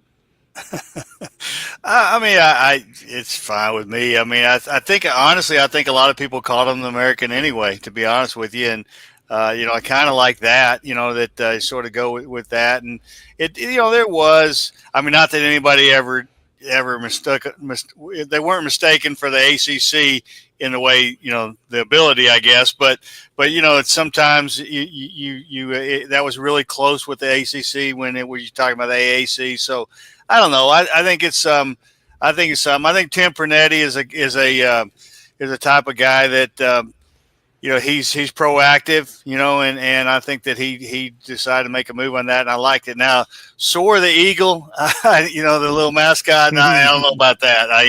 That one, I'm not a big fan of that. But yeah, that's something that's new too. I don't know that any other conference has that, so it's different, and it has some conversation around it. So you're getting conversation around your conference. So maybe in that sense it's good, but overall, it was fine with me. And I guess if you can move some merch, so much the better. Yeah, right? Yeah, absolutely, no doubt. Extra coin. Yeah, I'm still down. There we go. Steve, last year, Army and Tulane faced off in the conference championship game. Army continuing a fantastic season with a big win over the Green Wave 35-14 to win the conference. Again, fantastic year for the Black Knights. The unofficial media poll, because the conference did not put a poll together, doesn't have a whole lot of faith in the Black Knights being able to follow up on that. They've got them picked sixth this time around. Is that just a attrition type situation there for Army, or did they just kind of catch lightning in a bottle last year, or what are your thoughts about the Black Knights right out of the box?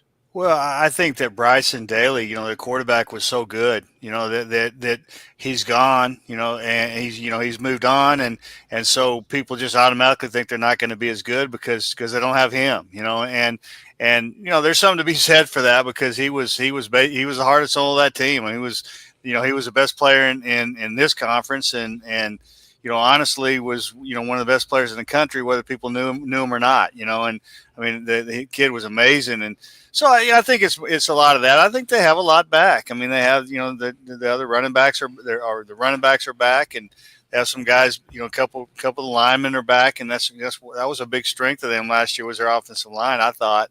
And not just Daly. I mean, I just thought their offensive line really got after people, and they a couple back, and a lot back on defense. So I think they're going to be better than people think, maybe.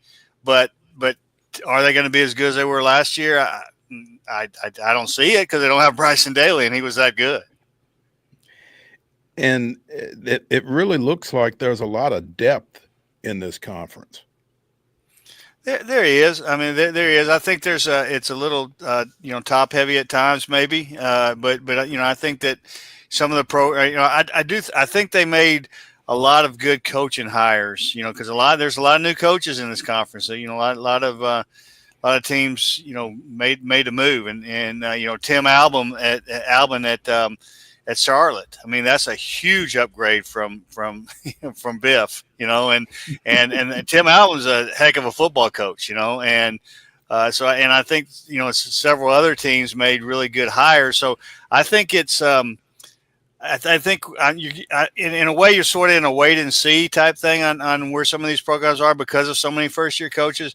But I think almost I'd have to you'd have to kind of look at it one by one, but I think everyone that made a move that I can think of made a significant jump up in coaching ability. Now, will that happen? Will that pay right away? I don't know. We'll see. But I think that it's it certainly has helped the strength. It will help the strength of this conference.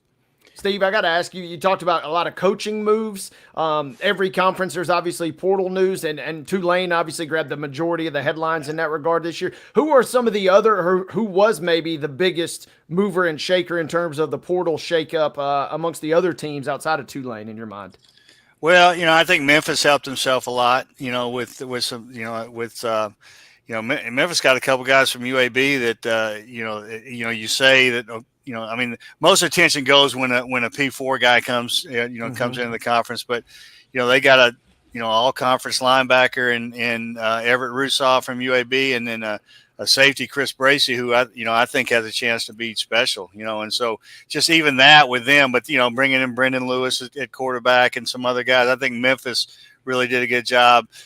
South Florida did some things, I think that helped them, but I do think that Tulane was, especially now adding Jake Retzlaff late, adding a guy that might be the best quarterback in the conference, and you add him in, you add him 3 weeks before camp or whatever it may be, it was late, whatever it was, as a walk-on, and obviously he was in a situation where he probably was going to have to walk on somewhere, but just what they had added already, and then you add that on top of it. Plus, I think with Tulane, even without the transfer portal stuff, I mean, I think John Summerall is the best coach in the conference. So you have the best coach, in my opinion, in the conference, and then you add those pieces they added, and then throw Retzlaff on top of it.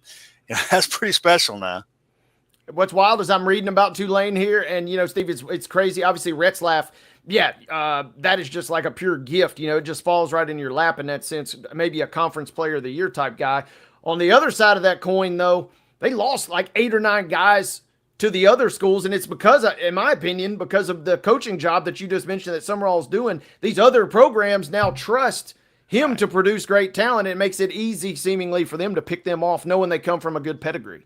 Oh, absolutely. I think that's a great point. I think that's going to continue to happen in this world. And but the great thing about John Summerall is he's going to bring in. He's going to do. He's just going to replace it. I mean, think about John Summerall. And I was talking with somebody about this the other day or today at practice. We were talking, and here's a guy when he was at Troy. His first year at Troy, he comes into Troy, and there's not a great quarterback situation. They had a good starter. He was a solid starter, but he gets into camp and through spring and into camp and kind of realizes that we might not be where we need to be at a backup. Well, then he goes out and finds a way to get Jarrett Doge, who was at I don't remember where he had played, but he was a guy that played a lot of college football. He was at Western Kentucky, and Western Kentucky brought him in to be the starter. We got beat out in camp. So 2 weeks into camp, he decides he's going to hit the portal, and John Summerall brings him to Troy. And they played Ole Miss in the opener. I'm not sure he played against Ole Miss, but he ends up being a co-starter with the guy that. So he figured out a way to kind of fix this problem like I say, during the middle of camp. And so I think that's the kind of guy that he is, that he can, if he feels, like this was a little more traditional, obviously, this year. Well, I don't know. It's not traditional with Retzlaff coming in late, but what he added, kind of the plugging in the pieces that he did of the portal losses, he did a little earlier. It was a little more traditional, but I just think that's a strength of John Summerall in this day and age. That's special, when you're going to have to do that every year. You have to do that every year. Steve Irvine of the Birmingham Banner joining us here on Main Street Sports today, presented by the Tennessee Orthopedic Alliance of Columbia, as we talk American Conference football. The unofficial predictions: Tulane, Memphis, Navy, and Texas San Antonio were the top 4 predicted teams heading into this season. South Florida, Army, North Texas, and East Carolina, your 5, 6, 7, and 8. And then UAB picked to finish 9th in the 12-team league. Steve, we had you on at one point last fall, and it felt like Trent Dilfer was all but gone, and still obviously a lot of interest in Dilfer up here, having come to UAB from Lipscomb Academy here in Nashville. How is Trent Dilfer still in Birmingham? That's a good question. That's a great question. Yeah, I don't know. I mean, the easy answer is I don't know. And honestly, Trent Dilfer will tell you that he's not really quite sure why. I mean, in a sense that he understands that he could have been gone. He could have been gone, in a hurry. I think part of it is simple, is just money, that buyouts and that type of thing. But I will say, in a sense, that what that whole situation and making through it was one of the best things that's probably happened to him, because he realized, I'm going to say realized, I think he realized before, but it really pushed him, kicked him in the rear and said, I've got to make changes here. And he's made a lot of changes, some of them is personal, the way he runs the program. Some of them most of them are staff wise. He decided he basically revamped his whole coaching staff. And what I thought he did a neat thing in revamping his coaching staff is most of the problems in the coaching staff in his mind were on the defensive side. So he had to bring in, he had to change defensive coordinators and really defensive staff. So what he did was he hired Steve Russ, was at Air Force and in the NFL, really a sharp, really long time guy, really a good dude. And so he hired him, and basically he told him, "You go hire your staff. I'm here, and you got to run it through me. He didn't just go hire him and introduce them to me when they get here, but he said, I want you to bring in guys that are your guys, and because you're going to be running because Steve Russ is basically they're almost co-head coaches in a way. Steve Russ is he's the head coach of the defense, and so he kind of let him choose his staff for the most part, and one mistake he made when in his original staff was he tried to hire, he hired Sione was the defensive coordinator, and then Trent basically tried to hire the staff that was going to fit with him, and there was some that didn't mesh, and so he let Steve Russ basically hire the staff, and it shows, because those guys on the field, it's a lot of NFL guys, a lot of guys with NFL experience, and Steve Russ has a lot of NFL experience, and so it's just it's a different feel on the practice field. We were only talking 4 practices in, so.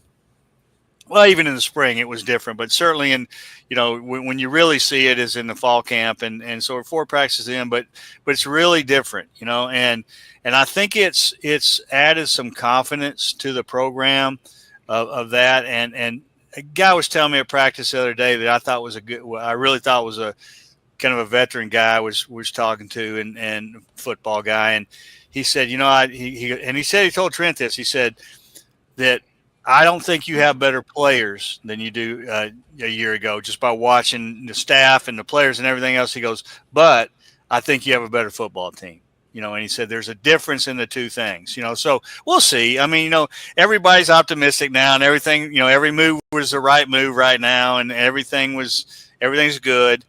So we'll see how it works out. But it is, like I say, there is a different feel around there, and watching it, I would say just as an outside observer, I would say I can see reasons for optimism that they're going to improve. But it's you got to wait and you got to show me on the field type thing. Has the temperature come down around Trent in the in the community, in the fan base, that kind of thing? Yes and no. I mean, yes, in the sense that yes, but there's also a wait and see type of thing, and I will say this, Trent has really been, even in the spring, and from spring to now, he's really been careful about what he says. I mean, you ask him, I think it was yesterday, it might've been the first day or a couple of days ago, that he said, I just don't know. And I'm not going to predict anything. We're just going to we're going to do what we can to get ready, basically. And let's see what happens. And so I think that's kind of helped bring the temperature down a little bit, because, a lot of his problem last year. In fact, when I was on with you guys last year, it was right after we are in Alabama. It was the day, I think the day after, it was right there, and or 2 days after, whatever it was, and I think he's been really careful about what he says, and Trent. I mean, Trent. Sometimes, I mean, he's going to tell you his opinion. He's going to tell you what he feels, and sometimes, a lot of times that gets him in trouble a little bit, because but it's true. He really means it. I mean, it's just, but I think he's just really been careful about not doing that type of stuff, and so I think that's helped a little bit bring the temperature down a little bit. But hey, if they go and lose to Akron in week 3, then then we're talking about the temperature's way back up at that point. You know what I'm saying? So it's just got to be whatever happens on the field, and he's fine with that. I think so. Yeah, that's what I really, with UAB, I am curious. It seems like they've made some good moves in terms of handing some responsibilities off and bringing in some quality defensive minds. It seems like Mortensen is locked in as a solid offensive coordinator. I'm just curious, if things kind of go sideways, do they really kind of tank out this year, or does Dilfer and this staff kind of have the goods to at least kind of keep them afloat and maybe even gun for like a smidge over 500 this season? Yeah, I think he'll keep them together. I guess I think one thing they were really, I guess, conscious of, really was kind of to the forefront of the guys they brought in, is they really made great pains in finding the right guys. I think in the past there's been some guys that they've taken there because of talent. Like this kid is talented.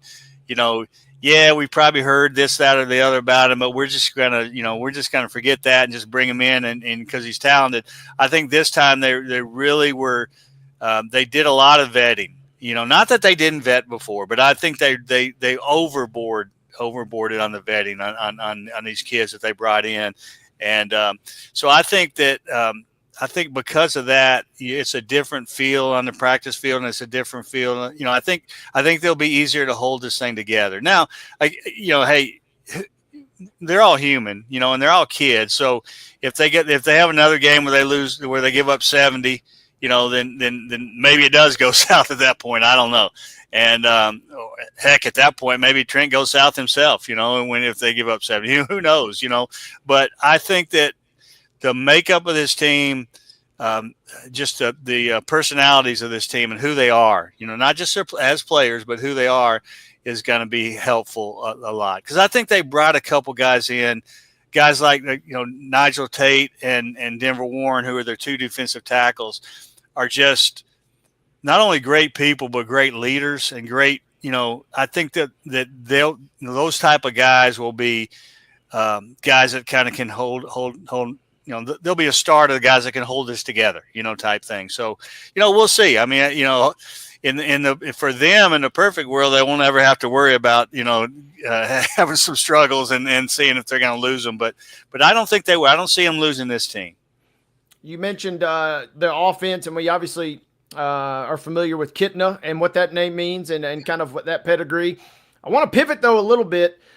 UTSA, it feels like they're kind of just getting slept on, and we know they got McCown there at quarterback, and it feels like they've got a really good coaching staff. Kind of sell me on how UTSA, in your mind, wins this league this year. Well, I think to me, it's simply Jeff Traylor. I mean, I think Jeff Traylor's special now. I mean, he has, especially when he has a great quarterback, because I think when he has a great quarterback, because he's always going to have a solid defense. He's always going to have guys that are solid and they're going to play good defense for the most part. But when he has a great quarterback, then they're dangerous, And so I think, the other thing about this is Jeff Traylor's a competitor, and he was up here in Conference USA with when they had Frank Harris and then he's kind of gone here, and at one point last year he was down here and they won some games and came kind of back here, and I think he's the kind of guy that you put his back to the wall and they're here or here, and he's going to find a way to get you there, And so I think, again, they have talent and all that, but because he's a good recruiter, but I think it's simply Jeff Traylor. I think he's going to find them to will a way to get them where they need to get. And keep your eyes on them this year. Steve, you talk about Sumrall and you talk about Traylor. Memphis thinks they've got a pretty good one in Ryan Silverfield. What are your thoughts about the Tigers coming into this season?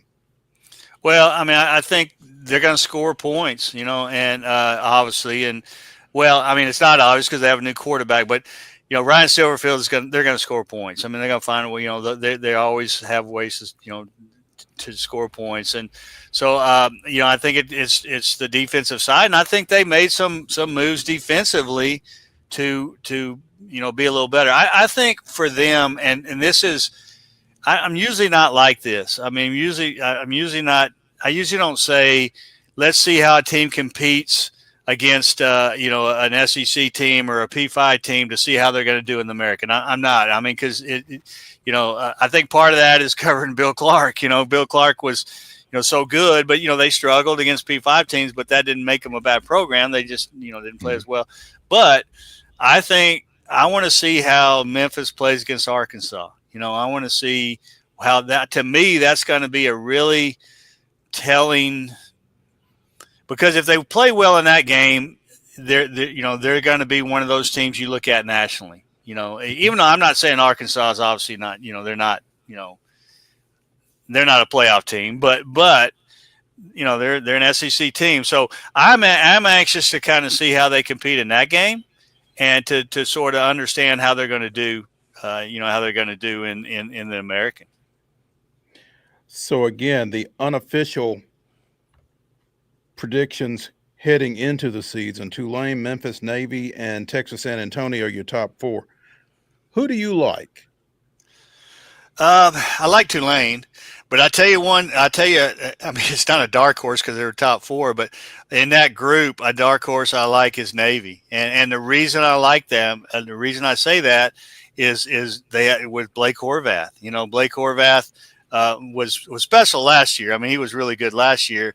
It's almost a situation where Blake Horvath could be this year's Bryson Daly, one that can kind of carry, and I think that Brian Newberry is a coach that, you don't know a whole lot about. He's a defensive guy, was a defensive coordinator, and, he's kind of, I wouldn't say quiet, but he's not flashy, but he's a heck of a coach. He's done a heck of a job there replacing Coach Ken. I'm not going to try to say Coach Ken's last name, but I mean, replacing a guy that, obviously had slid there at the end, but really had really done special things there.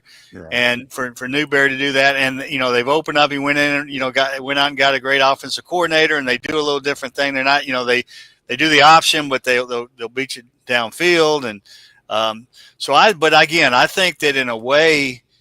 And again, it's hard to call a top 4 team a dark horse, but I will, and I think with Blake Horvath is a special guy, and so we'll see, we'll see what they do. But I think if you go back to it, I say Tulane. To that point, guys, how about this for you? November 27th, you got Navy at Memphis. The next day, you got Army at UTSA. That's either feels to me like an elimination kind of round robin there in a sense, or it also feels like we just could see some of them teams playing each other again the next week for the championship, or 2 weeks, I should say. Yeah. How about that? That'd be great. That's a great semifinal games, type thing, and that certainly could happen. But again, I do like Tulane just because I think that much of John Summerall, and I saw him up close, pretty close when he was at Troy, and actually much older than John Summerall. But I went to the same high school he did, and my best friend growing up was his defensive coordinator. So I've known about John Summerall for a lot of years, and so I just think that he's a special guy. So and the roster makeup and that type of thing.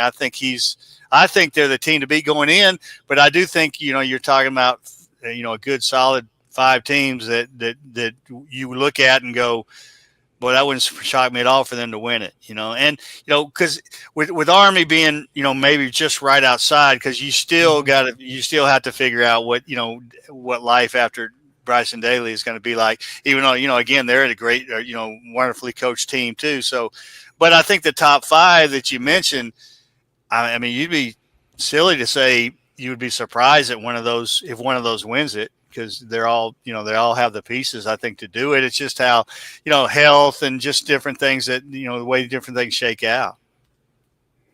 Steve Irvine of the Birmingham Banner joining us here on Main Street Sports today, presented by the Tennessee Orthopedic Alliance of Columbia, helping us break down the American Conference as we continue our college football previews. We will extend those out over the next 3 weeks, taking you right up to the start of the season. Steve, we appreciate you taking some time with us today, and look forward to catching up with you again. Guys, I appreciate it. Hopefully talk to you soon. Yes, sir. Thank you, Steve. Sounds good, man. Take care. Thank you. Let's take a break here on the weekend warm-up edition of Main Street Sports Today. We'll come back and we'll get you ready for the weekend. Stick around.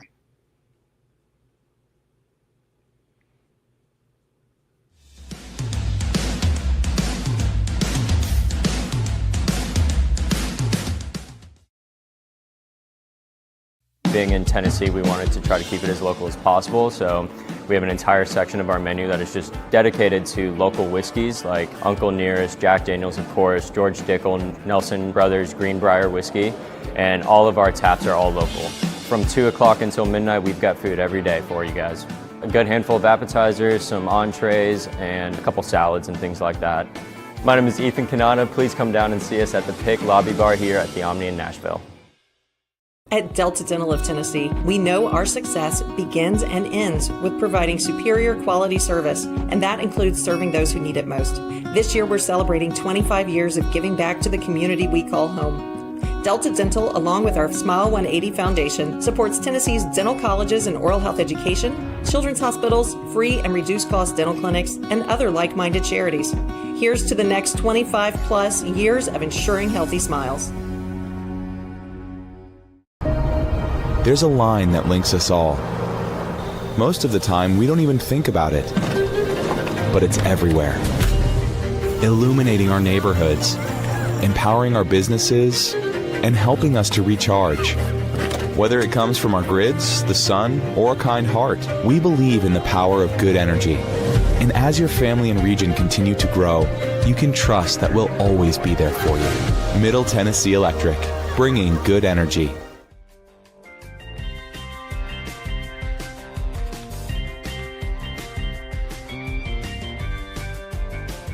It's the final segment of the weekend warm-up edition of Main Street Sports Today, presented by the Tennessee Orthopedic Alliance of Columbia. That means it's time to get you warmed up.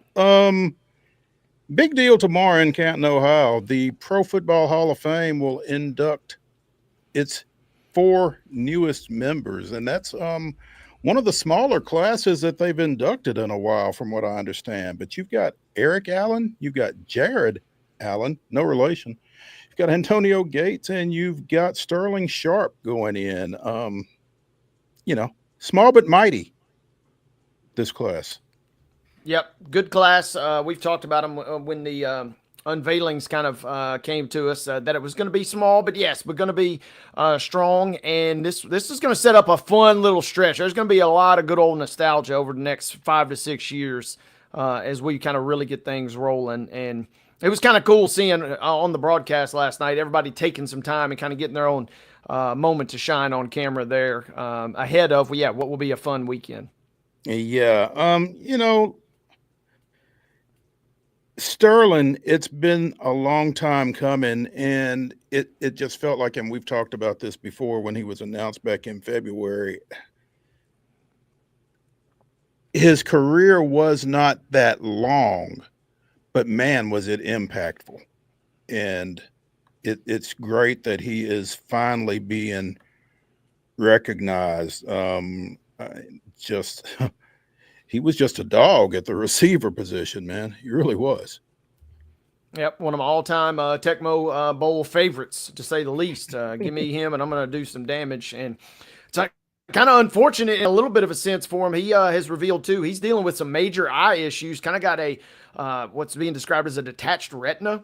So kind of dealing with some real vision issues. So in a moment, and obviously his brother's been in the news lately, too, so it's not quite as happy-go-lucky as it should be for a guy of that stature, and that was such a dog, like you said, during his playing days. Yeah, both unfortunate occurrences there. But, particularly with the backdrop of last week's Baseball Hall of Fame inductions, where you had 2 guys inducted posthumously in Dick Allen and Dave Parker, and Parker was at least around to know that he was going to be inducted before he passed away about 6 weeks or so ago. But it's great that these individuals here can get their flowers while they can smell them. And for Sterling, again, I never played Tecmo Bowl, but I can imagine he was quite prolific in that as well. He won the Triple Crown for receptions, receiving yards, and receiving touchdowns in one season. And I'm trying to figure out which year it was, and I'm not finding it. But I mean, just a prolific receiver for the Packers over his 7 seasons. And it's really good that he's getting this recognition now. And, Shannon has obviously had some issues here and said he apologized, He apologized on his podcast a few nights ago. He's apologized profusely to Sterling, and Sterling's like, "Stop it, you're still my brother," But yeah, he's been very conscious of, kind of making this a less than perfect weekend for his older brother. But they're the first brothers to be inducted into the Hall of Fame, man. That's when you think about some of the other brothers that you've had, the Matthewses among others, it's kind of wild that hadn't happened until now. Absolutely. And real quick, I mentioned those folks next year. Listen to this group, Mo. Drew Brees, the original Big Dumper himself, Larry Fitzgerald, Bill Belichick, Phillip Rivers, Jason Witten, Frank Gore, guys like Shady McCoy, Julian Edelman, Luke Kuechly. I would not really want to be on the committee next year. There's going to be some no-doubters in terms of Brees and Fitzgerald and probably Belichick, you would assume. But beyond that, man, you got some really tough decisions to make here on a lot of first ballot people next season. I would dare say this won't be a four-man class in 2026. Antonio Gates, I saw something yesterday on the ticker or something, but the first Pro Football Hall of Fame inductee to never play a down of college football. They've got his college listed as Kent State. Obviously, he was a basketball player at the collegiate level and a pretty good one. I think he played in an NCAA tournament or two. But 6'4", 255 probably translates a little bit better on the gridiron than on the hardwood. I think he made a good call. No doubt. I mean, talk about a transformation, a guy that really kind of evolved that position to kind of what it could be and what it really kind of currently is. He was at the forefront of doing that. So much fun to watch and so cool to see him get his props. It's kind of crazy that the San Diego Chargers or the Los Angeles Chargers, that franchise has had two of those transformative tight ends, because you would have described Kellen Winslow in the same manner. Mm-hmm. So that's quite interesting. Again, Jared Allen, defensive end, played 12 seasons with the Chiefs, Vikings, Bears, and Panthers. Buck Buchanan, winner coming out of Idaho State, and lived up to that throughout his career. 136 career sacks, 6 picks, 4 safeties for his career. So, I mean, he was living in folks' backfields, clearly. And then you've got Eric Allen, cornerback, who played for the Eagles, Saints, and Raiders for 14 seasons. Second round pick by the Eagles. All rookie his first year with 5 picks, and was named to Philadelphia's 75th anniversary team in 2007. 54 career picks, 8 returned for touchdowns. So a game breaker on the defensive side of the ball. Congratulations to all of those guys, and they will be recognized again. The NFL Network, ESPN, and Fox will all be showing the festivities beginning at 11 o'clock tomorrow. So be sure and look out for that. NSC taking on Aston Villa at Geodis tomorrow, 4 o'clock in a friendly. I don't know anything about Aston Villa, so I don't know that we're necessarily looking for wins and losses here, Wade. What's the approach to that? Run around for 90 minutes, get a little cardio in, and come back nice and safe. For those that actually do see the field for meaningful minutes, that are kind of your either starters or key players there. Valaire mentioned this. Will not be shocked if we see a lot of the Huntsville crew getting some tick in that friendly. Hopefully get a good crowd, though, and, hopefully the Villa supporters, especially those that are coming in from out of town or certainly across the pond, hopefully enjoy their stay here in Music City. Not get anybody hurt. That's the biggest thing, right? Mm-hmm. There we go. NASCAR goes to Iowa this weekend. It is a Sunday 2:30 start for the Cup Series race. We'll let you know who wins when we get back here on Monday. Be sure and join Wade and I Monday at 2 o'clock for Main Street Sports Today, presented by the Tennessee Orthopedic Alliance of Columbia. Y'all have a great weekend. I'm going to try to learn that. See y'all.